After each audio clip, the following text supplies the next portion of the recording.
Hello and welcome animal physiology के lecture 5 में।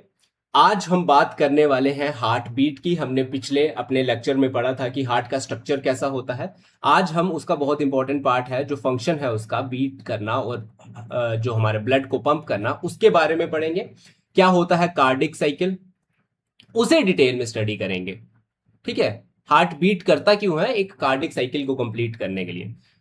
पहले बेसिक्स पे ध्यान देते हैं, उसके बाद बात करेंगे। हार्ट बीट का हम सबको पता है कि एक मिनट के अंदर हमारा हार्ट नॉर्मल कंडीशन में 72 टाइम्स जो है बीट कर सकता है। ठीक है, इसका मतलब यह है कि जो एक बीट है वो कंप्लीट होती है अराउंड 0.8 सेकेंड पर बीट। ठीक है, ये जो टाइम है ये बहुत इंपॉर्टेंट हो जाता है, इसे याद रखिएगा। 0.8 सेकेंड का जो है एक बीट जो है हमारी लेती है। मतलब ये कि एक बार हमारा हार्ट 0.8 सेकेंड में पूरी तरह से बीट करता है, जिसका मतलब ये है कि एक पूरा कार्डिक साइकिल जो है वो कंप्लीट होता है हमारे 0.8 सेकेंड में। कैसे, कार्डिक साइकिल और हार्ट बीट का क्या रिलेशन है वो भी देखते हैं, लेकिन ये जो है इसकी इम्प्लीकेशन है। ठीक है, अब इससे पहले हम पढ़ें कि क्या होता है कार्डिक साइकिल और कैसे हार्ट बीट से रिलेटेड होता है। एक चीज देखिए, आपको दो टर्म्स याद रखनी होगी, सिस्टोल और डायस्टोल। अब सिस्टोल में क्या होता है, इसे आप कॉन्ट्रैक्शन कह सकते हैं, हार्ट के किसी पार्ट को कॉन्ट्रैक्ट करना, और ये रिलैक्स्ड स्टेट होती है, ये रिलैक्स्ड स्टेट होती है।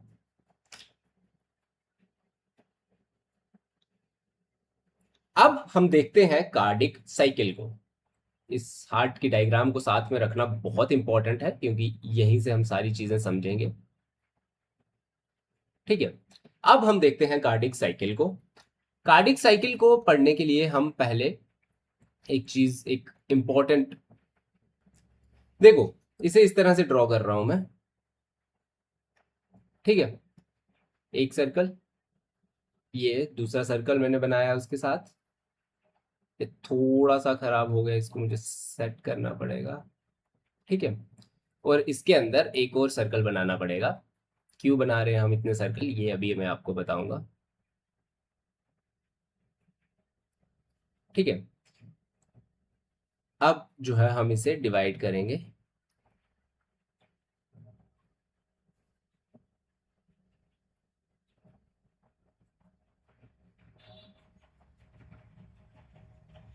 ये हम कार्डिक साइकिल की बेसिकली डायग्राम बना रहे हैं। ठीक है, अब आप एक चीज को ध्यान रखिए, जो ये आउटर पोर्शन है इसे आप हार्ट का जो एट्रियम्स होते हैं ना, राइट और लेफ्ट जो एट्रियम होते हैं वो समझ लीजिए, और अंदर वाला जो पोर्शन है इसे राइट और लेफ्ट वेंट्रिकल समझ लीजिए। और ये जो हमने छोटे छोटे सेगमेंट्स बनाए हैं, ये हमारा 0.1, 0.1, 0.1, 0.1, 0.1, 0.1, 0.1, 0.1, मतलब ये कि ये पूरा साइकिल जो है 0.8 सेकेंड्स को डिनोट करता है। ठीक है, तो ये एक एक हमने उसमें इसको डिवाइड कर लिया है। अब क्यों किया है इसको एक एक के उसमें डिवाइड, ये भी देखते हैं। सबसे पहले क्या होता है, आपको पता है कि हमारे जो एट्रियम्स होते हैं, ठीक है, चाहे वो राइट हो या लेफ्ट हो, राइट वाला हो चाहे वो लेफ्ट वाला हो, ठीक है, यहाँ पे यहाँ पे डीऑक्सीजनेटेड ब्लड आ रहा होता है और यहाँ पे ऑक्सीजनेटेड ब्लड जो है वो आ रहा होता है हमारी बॉडी से। अब क्या होता है कि एक टाइम आता है जब यहाँ पे इतना ब्लड आ चुका होता है कि यहाँ पे प्रेशर जो है वो बहुत बढ़ जाता है, जिसकी वजह से बाहर से ब्लड आना बंद हो जाता है। ठीक है, लेकिन प्रेशर बहुत ज्यादा बढ़ गया होता है तो हमारी हमारी जो एवी वेल्व्स होती हैं, एंटीरियो वेंट्रिकुलर वेल्व्स जो होती हैं, जो हमारे एट्रियम को वेंट्रिकल से सेपरेट करती हैं, वो ओपन हो जाती हैं। ठीक है, वो ओपन हो जाती हैं और हमारा जो ब्लड है वो इंटर करने लगता है हमारे वेंट्रिकल्स में एट्रियम से। ठीक है, यहां से ब्लड जो है यहाँ एंटर करने लगता है। अब क्योंकि ब्लड जो है एट्रियम से वेंट्रिकल की तरफ मूव कर रहा है, तो एक टाइम आएगा जब इतना ब्लड वेंट्रिकल्स में आ चुका होगा कि और इतना ब्लड एट्रियम से निकल चुका होगा कि उन दोनों का प्रेशर सिमिलर हो जाएगा और जो मूवमेंट है वो रुक जाएगी। जैसे ही ये मूवमेंट रुकेगी तो आपके हार्ट में एक एसए नोड होती है, एसए नोड होती है, उसको सिग्नल जाएगा और एसए नोड एक इलेक्ट्रिकल इंपल्स निकालेगी, एक इलेक्ट्रिकल इंपल्स सेंड करेगी आपके, पहले वो जाएगी एट्रियम के सेल्स में, राइट और लेफ्ट एंट्रिकल एट्रियम को वो जैसे ही मिलेगी तो वो क्या होगा, आपका हार्ट एकदम से कॉन्ट्रैक्ट करेगा, उसे ऐसा लगेगा कि कोई इंपल्स आई तो वो कॉन्ट्रैक्ट करेगा। जैसे ही वो कॉन्ट्रैक्ट करेगा यहां से जो सारा ब्लड, जो बचा कुचा ब्लड इसमें था, वो भी मूव कर जाएगा आपके वेंट्रिकल्स में। ये जो कॉन्ट्रैक्शन हुई ना, जो एसए नोड की इंपल्स आने से कॉन्ट्रैक्शन हुई ना, ये थी एट्रियम का सिस्टोल, मतलब एट्रियम का कॉन्ट्रैक्शन। और ये होता है, ये कितना टाइम लेता है, ये इतना टाइम लेता है जितना ये वाली स्पेस खा रही है, कितना, 0.1 सेकेंड। तो आपके जो एट्रियम्स हैं वो 0.1 सेकेंड के लिए सिस्टोलिक पोजीशन में आते हैं। जैसे ही ये सिस्टोल खत्म होता है ना, एसए नोड ने जो इंपल्स सेंड की थी वो पहुंच जाती है एबी नोड्स के पास, और एबी नोड से वो जाती है परकिंजन फाइबर्स में, और परकिंजन फाइबर्स से निकल करके वो जाती हैं आपके वेंट्रिकल पे इमीडिएटली। इमीडिएटली जैसे ही ये वाला 0.1 सेकेंड खत्म हुआ, एकदम से वो जाएंगे और वेंट्रिकल्स को शॉक लगेगा। अब वेंट्रिकल्स को जैसे ही शॉक लगेगा तो वो भी कॉन्ट्रैक्ट करेंगे। जैसे ही वेंट्रिकल कॉन्ट्रैक्ट करेंगे तो जो ब्लड है यहां से निकलना शुरू होगा और आपकी पल्मोनरी वेन्स और पल्मोनरी आर्टरीज में वो ब्लड जाना शुरू हो जाएगा। ब्लड जो है पल्मोनरी वेन्स और पल्मोनरी आर्टरी में चला गया और इस कॉन्ट्रैक्शन की वजह से गया। ये जो कॉन्ट्रैक्शन थी जिसकी वजह से ब्लड पल्मोनरी वेन और पल्मोनरी आर्टरी में जा रहा है, तो ये वेंट्रिकल का कॉन्ट्रैक्शन था। तो अंदर वाला सर्कल जो वेंट्रिकल को डिनोट कर रहा है उसे देखते हैं, और वो कितने सेकंड के लिए कवर करता है, वो यहां से लेकर के यहां तक, यानी कि 1 2 3 0.3 सेकेंड का होता है वेंट्रिकल्स का सिस्टोल। मतलब वेंट्रिकल्स की कॉन्ट्रैक्शन एट्रियम की कॉन्ट्रैक्शन से 3 टाइम्स ज्यादा होती है। ये वाली 0.1 थी और ये वाली जो है 0.3 सेकेंड्स के लिए है। तो 0.3 सेकेंड्स के लिए हमारा जो वेंट्रिकल है वो कॉन्ट्रैक्ट रहता है, सिस्टोलिक पोजीशन में रहता है। इसके बाद अगले 4.4 सेकेंड्स के लिए ये दोनों ही एट्रियम और वेंट्रिकल दोनों रिलैक्स्ड स्टेट में रहते हैं, जिसे सिस्टोल कहते हैं। और जब दोनों, क्योंकि ये दोनों ही इस समय डायस्टोलिक पोजीशन में है, तो इसे कहते हैं जॉइंट डायस्टोल। जॉइंट डायस्टोल मतलब एट्रियम और वेंट्रिकल दोनों ही, और ये होता है 0.4 सेकेंड्स के लिए। ठीक है, ये देख रहे हैं, ये वाला ये वाला ये वाला ये वाला 0.4 सेकेंड्स के लिए दोनों एट्रियम और वेंट्रिकल जो है हमारे रिलैक्स स्टेट में है। तो इस डायग्राम से आपको क्या क्या पता चला है उस पर एक बार नजर डालते हैं। इससे आपको 3 4 चीजें पता चली हैं। सबसे पहले आपको पता चला है कि आपका जो एट्रियम है उसका सिस्टोल जो है वो रहता है 0.1 सेकेंड्स के लिए, और डायस्टोल रहता है, ये पूरा डायस्टोल रहेगा यहां से लेके ये तो रिलैक्स्ड ही रहेगा। एट्रियम एट्रियम तो सिर्फ 1 सेकेंड के लिए, 0.1 सेकेंड के लिए कॉन्ट्रैक्ट किया, तो 0.7 सेकेंड्स के लिए जो आपका एट्रियम है वो डायस्टोल या रिलैक्स्ड पोजीशन में रहेगा।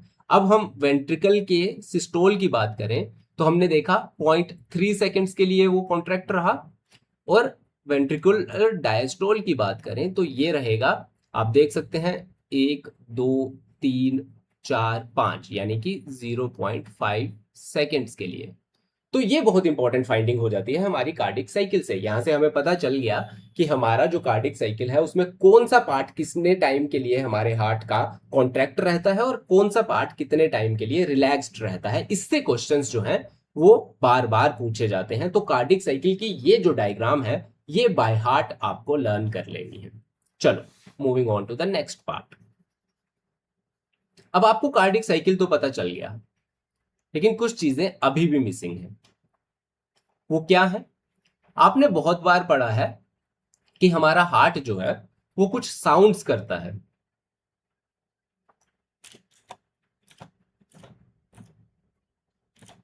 ठीक है, उन साउंड्स को क्या बोलते हैं? दो मेजर साउंड्स जो होती हैं,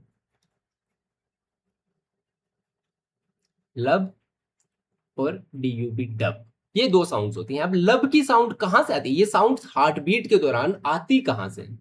अब आपने यहां पे देखा कि जब प्रेशर एट्रियम्स में बहुत बढ़ गया था, तो हमारी जो है एबी वेल्व्स, जिन्हें एंटीरियर वेंट्रिकुलर वेल्व्स कहते हैं, बाइकस्पिड और ट्राइकस्पिड वेल्व्स जो होती हैं, वो ओपन हुई। और जब वेंट्रिकुलर सिस्टोल आया, तो क्योंकि बहुत सारा प्रेशर आया, ब्लड जो है वो एट्रियम की तरफ भागेगा। कुछ ब्लड जो है पल्मोनरी वेन्स और आर्टरीज की तरफ जा रहा है, बट कुछ ब्लड प्रेशर की वजह से एट्रियम की तरफ भी जा सकता है। तो ब्लड को वापिस आने से रोकने के लिए जो हमारी एवी वेल्व्स होती हैं वो क्लोज हो जाती हैं। ये वाली वेल्व जो है और ये वाली वेल्व जो है वो उस समय के लिए ये वाली और ये वाली वेल्व उस समय के लिए क्लोज हो जाती है, जिसके क्लोजर से साउंड आती है, एवी वेल्व के क्लोजर से जो साउंड आती है वो होती है लव की साउंड। ठीक है, लव हुआ। ठीक है तो यहां से वो आती है। Now moving on to the next sound, dub की साउंड कहां से आती है? अब आपने देखा जब वेंट्रिकुलर हमने सिस्टोल की बात की, तो उस समय जो ब्लड है वो कहां से बाहर जाता है? पल्मोनरी वेन और पल्मोनरी आर्टरी के थ्रू। ये पल्मोनरी वेन्स और आर्टरीज हैं आपकी। एक बार मुझे यहां से कोई अच्छा कलर उठाने दीजिए, नहीं ये वाला, ठीक है। ये है आपकी दोनों पल्मोनरी वेन और आर्टरी पे दो वेल्व्स हैं, ठीक है। ये जो दो वेल्व्स हैं ना, ये खुलती हैं तो आपका ब्लड जो है वेंट्रिकुलर सिस्टोल के टाइम पे मूव करता है to the pulmonary vein and pulmonary artery. और जैसे ही ये ब्लड इन आर्टरी और वेन में जाता है, यहां पे प्रेशर बहुत बढ़ने लगता है। प्रेशर बढ़ेगा तो ब्लड बैक फ्लो फिर से कर सकता है टू द वेंट्रिकल्स। तो उसे रोकने के लिए आपकी जो है semi lunar valves, semi lunar valves जो हैं, जो आपके पल्मोनरी वेन और आर्टरी और वेंट्रिकल्स के बीच में ब्लड के फ्लो को मैनेज करती हैं, वो क्लोज हो जाती हैं। ठीक है, जैसे ही वेंट्रिकुलर सिस्टोल जो है वो ब्लड को फ्लो उसमें डालता है, उसकी वजह से जो प्रेशर बिल्ड होता है उसकी वजह से ये बंद होती है।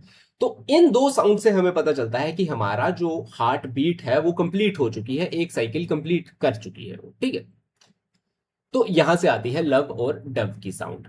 ये भी हो गया। अब आपको एक और इंपॉर्टेंट चीज ये देखी आपने कि एसए नोड और एबी नोड के बारे में हमने बात की। एसए नोड जो होती है इसे हम पेसमेकर कहते हैं, क्योंकि पहला इंपल्स जो है जनरेट करने का काम इसी का होता है। ठीक है, जो इंपल्स जनरेट होती है जिससे जो हमारे एट्रियम जो है वो कॉन्ट्रैक्ट होते हैं, वो आती है एसए नोड से। तो इसीलिए इसे पेस मेकर कहते हैं। हमारे हार्ट की पेस को मेंटेन करने का काम इसका होता है। यहां से जो है एक तो जाती है हमारे हमारे एट्रियम के मसल सेल्स में, जिसकी वजह से वो सिस्टोल में चले जाते हैं। और दूसरा जाता है एबी नोड में। एबी नोड से जाता है परकिंजन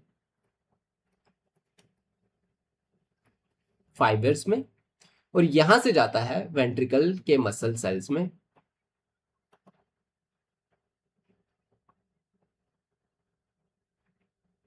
ठीक है, जो जैसे ही वहां पहुंचता है तो वो भी सिस्टोल कंडीशन में आ जाते हैं, और थोड़ी देर के बाद ये जो इंपल्स है वो फेड आउट हो जाती है और वो वापस से डायस्टोल में आ जाते हैं, ये वाले भी और ये वाले भी। ठीक है, ये चीज क्लियर हो गई।